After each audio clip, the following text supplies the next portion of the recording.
সালামু আলাইকুম। আরও একটি নতুন যুদ্ধে স্বাগতম। এই মুহূর্তে মধ্যপ্রাচ্য থেকে শুরু করে সারা পৃথিবীর যে কোনো দেশে ট্রাম্পের যদি সকালে যুদ্ধ করার ইচ্ছা হয়, বিকালে যুদ্ধ হয়ে যায়। রুখবে কে? ট্রাম্পের কথা বাদই দেন, ট্রাম্পের যে পোষ্যপুত্র তো তারাই তো মধ্যপ্রাচ্যে 47টা দেশকে সোজা আঙ্গুলি বৃদ্ধাঙ্গুলি সব দেখাইয়া আটকাই দিছে না? আটকাই দিছে, সবাইকে ধরে নিয়ে গেছে। সর্বশেষ যে জাহাজটা আছে সেটাও তাদের দখলে নিয়ে এনেছে। এখন কিছু করার নাই, স্বামী বিদেশ, আসলে কিছু করার নাই। তো এই অবস্থার মধ্যে পোষ্যপুত্রের যদি এমন হয়, তাহলে পোষ্যপুত্রের যে বাবা, তার অবস্থা কি? মানে ক্ষমতা না যদি রং হাতে যায়, ভুল হাতে যায়, এটার যে কি পরিমাণ পেইন সারা পৃথিবী ফিল করতে পারতেছে। এখন খোদ মার্কিনিরাই এই মুহূর্তে 61% মার্কিনি ট্রাম্পকে ক্ষমতায় চায় না। কেন? কারণ চোখের সামনে এগুলা ঘটতেছে। এখন দিন শেষে দেখেন, ভেনেজুয়েলা গেল সপ্তাহ দুয়েক আগে আমি নিউজটা করছিলাম যে কোনো সময় ভেনেজুয়েলারে তামা তামা করে দিবে যুক্তরাষ্ট্র। উদ্দেশ্য কিন্তু অন্যটা, দেখাচ্ছে যে ভেনেজুয়েলা থেকে সমুদ্র পথে মাদক আসতেছে কোথায়? যুক্তরাষ্ট্রে। তো যুক্তরাষ্ট্রে এই মাদকের সাপ্লাই বন্ধে তারা ভেনেজুয়েলাকে সাইজ করতে চায়, কিন্তু আসলে কি তাই? ভেনেজুয়েলাতে যে বিরল খনিজ পদার্থের খনি আছে, ভেনেজুয়েলাতে যে তেলের খনি আছে, ভেনেজুয়েলা বেসিক্যালি তেলের উপর ভাসতেছে, কিন্তু তেল বেচেই কিন্তু তারা এতটুকু ডেভেলপমেন্ট যতটুকু করছে, দুর্নীতি আছে বাট আলাদা, কিন্তু তেলের একটা স্বর্গরাজ্য। আর আগামী দিনে এই তেল নিয়ে যুদ্ধ হবে, প্রাকৃতিক সম্পদ নিয়ে যুদ্ধ হবে। সো আমেরিকা কিন্তু 100 বছর পরের চিন্তাটা 100 বছর আগে করে। আর তাদের দেশের মধ্যে একটা মজার বিষয় কি, আমাদের দেশের মতো না। আমাদের দেশে হয় কি, আওয়ামী লীগ সরকার যদি কোনো একটা প্রজেক্ট করে, বিএনপি সরকার এসে প্রথমে ওইটারই বন্ধ করে। বিএনপি যদি কোনো প্রজেক্ট শুরু করে, আওয়ামী লীগ এসে ওইটারই বন্ধ করে দেয়। এটা কি রাষ্ট্রের স্বার্থে হচ্ছে নাকি রাষ্ট্রের স্বার্থের বাহিরে? জরুরি না, গণার টাইম নাই।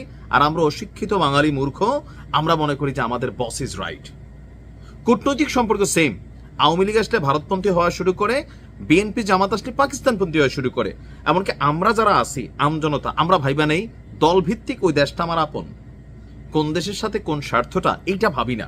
কিন্তু আমেরিকা ডিফারেন্ট, ভারতও ডিফারেন্ট। কিন্তু দেখবেন পররাষ্ট্রনীতিতে এদের থিম একটা, যেই খেলা বাইডেন খেলছে, যেই খেলা জর্জ ওয়াশিংটন খেলছে, বুশ খেলছে, ওবামা খেলছে, একই খেলা কিন্তু ট্রাম্পও খেলতেছে পররাষ্ট্রনীতিতে।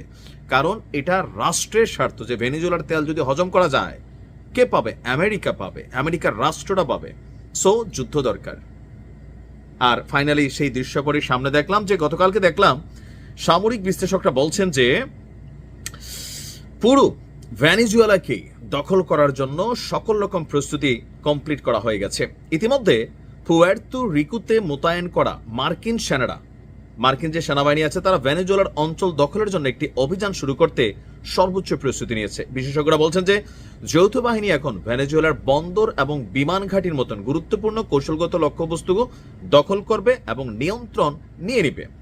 ওয়াশিংটন পোস্ট বলছে পেন্টাগন এই সম্ভাব্য অভিযানের জন্য তার প্রস্তুতি বিশেষভাবে গোপন করছে না।